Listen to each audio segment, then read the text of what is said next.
C'est un plaisir de vous retrouver au rendez-vous du journal de ce midi. Madame, Monsieur, bonjour et bienvenue. Le sommaire. C'est un long voyage qui s'étend pour les oiseaux migrateurs à presque un tour du monde chaque année. Une migration qui s'explique par de nombreuses raisons que nous aborderons dans cette édition. Et puis rester sous la climatisation quand il fait chaud peut être un bonheur, mais y rester longtemps peut vous exposer à certaines maladies. À quelle température faut-il donc mettre son climatiseur? Restez en place pour le savoir. Enfin, en plein cœur de Cotonou, de nombreux citoyens n'ont pas accès aux services d'assainissement de qualité. À l'Adievosa, l'hygiène et les bonnes pratiques d'assainissement demeurent un luxe.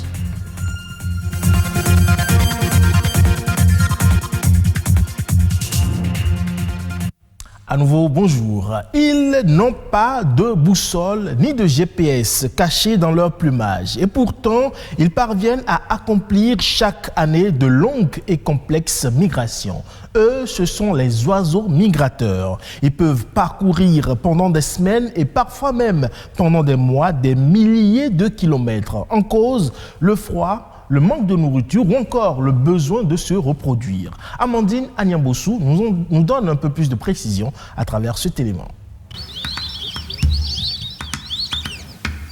Ils se trouvent partout, dans les villes et les campagnes, dans les forêts ainsi que dans les zones humides et sur les rivages. Les oiseaux migrateurs parcourent chaque année des milliers de kilomètres pour se nourrir. Les oiseaux ne trouvent pas tout ce qu'ils doivent manger au même endroit. Donc il faut qu'ils se déplacent pour aller chercher ce qu'ils vont manger. Donc ça fait que pour que le cycle de vie soit complet, il faut qu'ils se déplacent d'un point A vers un point B. Ces oiseaux jouent un rôle important dans le maintien de la biodiversité. Ce sont ces oiseaux qui débarrassent nos champs des insectes nuisibles. Ce sont ces oiseaux qui aident à la régénérescence naturelle de nos forêts en faisant la pollinisation naturelle, et ce sont ces oiseaux aussi qui sont des indicateurs biologiques pour la bonne santé de nos écosystèmes. Chaque année, environ 20 000 espèces d'oiseaux visitent le Bénin. Mais depuis 2019, à peine 10 000 avaient migré. Une diminution due à la destruction de leurs habitats. Aujourd'hui, on est en train de couper la mangrove. Ça veut dire qu'on est en train de détruire les espaces où les oiseaux, quand ils finissent de manger dans les eaux, vont se reposer ou bien vont faire leur nid et autres. Et il y a donc cette pression démographique qui influence ces écosystèmes-là qui ne sont pas favorables aux oiseaux. L'autre chose aussi, ce sont nos techniques de pêche qui parfois font que là où les oiseaux avaient l'habitude d'aller picorer, on installe des pêcheries sédentaires. Il y a des gens qui utilisent ces oiseaux-là comme base de leur alimentation. Donc, en tuant l'effectif, vous réduisez le nombre. Maintenant, il y a nos pratiques agricoles. Puisque vous savez, nous cultivons dans les plaines d'inondation. Et lorsque nous cultivons, nous apportons des fertilisants ou bien un certain nombre d'éléments qui entrent en ligne de compte et qui ne favorisent pas l'espace pour la nourriture de ces oiseaux-là. Les oiseaux migrateurs dépendent d'un réseau de sites qui traversent les frontières nationales le long de leur route de migration.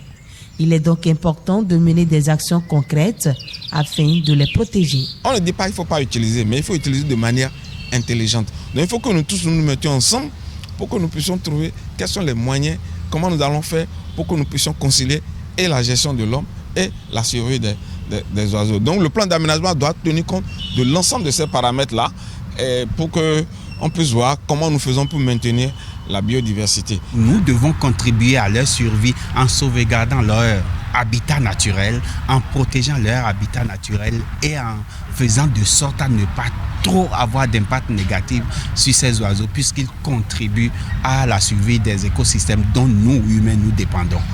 Le monde entier partage les oiseaux migrateurs, leur beauté et le phénomène spectaculaire de leur migration. Seules des actions combinées vont déterminer la survie de ces voyageurs de longue distance. Et puis vous n'êtes pas sans savoir qu'un climatiseur au bureau ou à la maison peut être très utile en période de chaleur. Mais pour garder son organisme sain et avoir un matériel avec des performances optimales, de bons comportements sont indispensables. Comme par exemple, à quelle température faut-il mettre son climatiseur ou encore quelles sont les maladies auxquelles l'on s'expose en restant trop longtemps sous la climatisation. Un spécialiste en froid et climatisation nous donne ici quelques réponses. Il faut dire que la climatisation, c'est un ensemble de procédés qui consiste à contrôler, réguler, modifier les conditions climatiques d'un local pour des raisons de confort ou pour des raisons techniques. C'est le cas des centrales, des chambres de serveurs, le cas des blocs opératoires et autres. En fonction de la température extérieure que nous avons au Bénin et dans notre sous-région, parce que nous sommes dans une zone tropicale, il faut régler son climatiseur à une température comprise entre 26 et 24 degrés.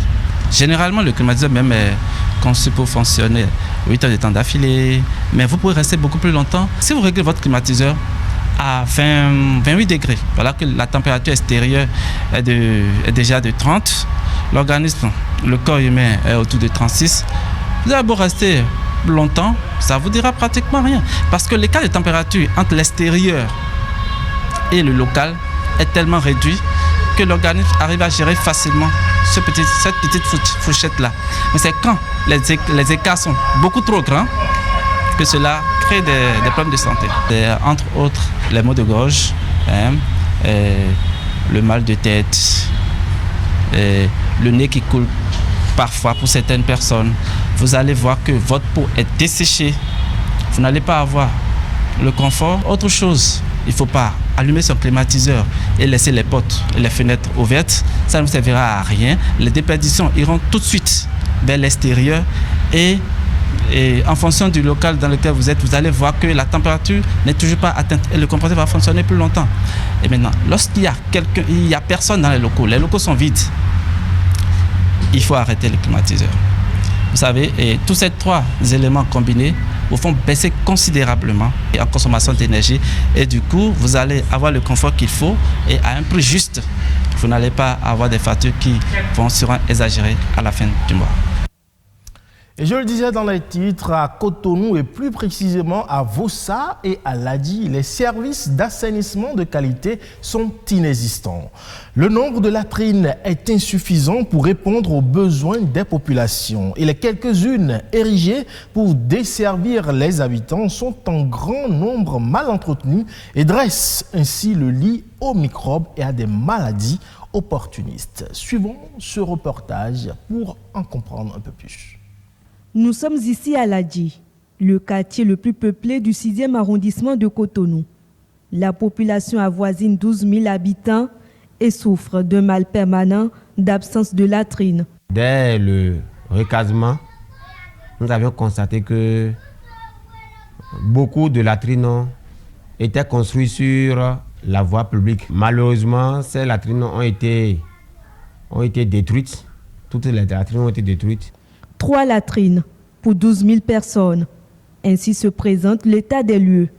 Dans ces conditions, les populations sont obligées de trouver des alternatives pour répondre à leurs besoins naturels.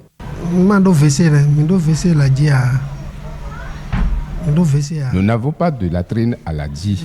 Déféquer est un vrai problème pour nous. Nous sommes parfois obligés d'attendre la tombée de la nuit pour aller à la selle et ensuite jeter l'emballage dans la mer. Moi, je suis dans une collectivité et dans ma maison, il y a 400 personnes.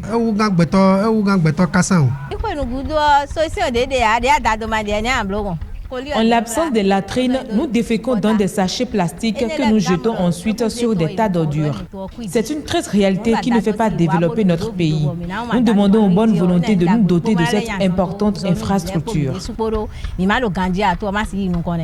À quelques mètres de Ladi, plus précisément à Vossa, aller à la selle représente pour les populations un véritable casse-tête. La seule latrine érigée dans cette zone est fréquentée par près de 8000 personnes. C'est donc avec acuité que se pose le problème de l'entretien des lieux. Si c'est plein, donc les gens font ce vidange et en creusant un trou à côté et faire leur vidange dedans. On a toujours le domaine public qui est toujours là et on cherche les ONG ou les autorités compétentes pour nous aider pour faire un autre latrine. Nous avions écrit à plusieurs ONG. Nous avons écrit même à la mairie de Cotonou qui nous gouverne. Ils ont dit oui. À mesure que nous reprenons ou nous continuons les travaux de recasement qui étaient commencés, suspendus entre-temps, que nous continuons pour que les voies soient tracées et que chacun connaisse, localise réellement sa parcelle pour que la mairie puisse nous venir en aide. Les rues de Ladji et Vossa transformées en toilettes, les ménages deviennent une couche sociale vulnérable en raison de l'atmosphère socio-sanitaire très hostile dans laquelle ils vivent au quotidien. Avec toutes nos excuses si vous étiez à table. À présent, le Trésor public camerounais a procédé le 13 janvier dernier à une émission de titres publics de court terme sur le marché de la Banque des États de l'Afrique centrale pour tenter de mobiliser une enveloppe de 20 milliards de francs CFA. Cette opération, qui est la deuxième depuis le début de l'année 2021, participe de la volonté du gouvernement camerounais de lever 160 milliards de francs CFA sur le marché monétaire pour répondre à ses besoins de trésorerie. Pour atteindre cet objectif, les opérations se feront essentiellement au travers d'émissions de bons du Trésor assimilables à 13, 26 et 52 semaines pour des montants oscillant chaque fois entre 10 et 20 milliards de francs CFA. La prochaine émission d'obligations du Trésor assimilable à 5 ans de maturité est prévue pour le 19 février 2021 pour un montant de 50 milliards de francs CFA. En Algérie, à présent, des mesures de facilitation en faveur des jeunes investisseurs dans le secteur de la pêche et de l'industrie navale ont été mises en place. L'objectif est de permettre aux jeunes porteurs de projets de développer leur activité et de lutter ainsi contre les entraves bureaucratiques. De Zemouri el-Bahri à Boumerdès, berceau de la construction navale. Et voici le premier thonier algérien, un bateau de pêche de 35 mètres de long. Construit ici dans cet atelier spécialisé dans la construction, la maintenance et la réparation des navires de pêche. Le dernier Conseil des ministres s'est penché sur la nécessité de mettre en œuvre toutes les facilitations nécessaires au lancement d'une industrie navale locale, permettant de développer la flotte nationale et les capacités de production des ressources halieutiques. L'application de ces instructions doit être accompagnée par des mesures d'encouragement au profit des jeunes en vue de lancer des petites et moyennes entreprises dans le domaine de la pêche. Outre la construction et la réparation des bateaux, d'autres activités sont également appelées à être développées, notamment la fabrication des filets de pêche. C'est une unité de production des filets de pêche. Nous avons soulevé les contraintes auxquelles nous faisons face au Wali, qui a apporté des solutions. Nous le remercions pour cette initiative.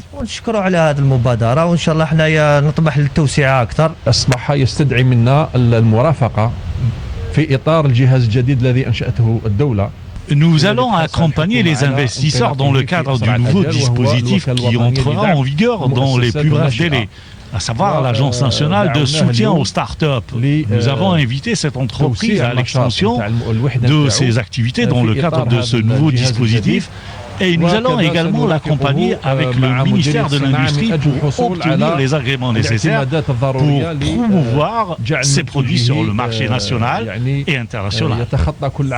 Longtemps négligée, l'industrie de la pêche est appelée aujourd'hui à s'affranchir des pratiques bureaucratiques comme tant d'autres secteurs en Algérie afin de contribuer à l'édification d'une économie forte et diversifiée. Et ce sera donc tout pour ce 12h45 que vous pouvez retrouver sur le site de l'ORTB, www.ortb.bj. Et ne l'oubliez surtout pas, le rendez-vous du journal du soir, c'est à 19h.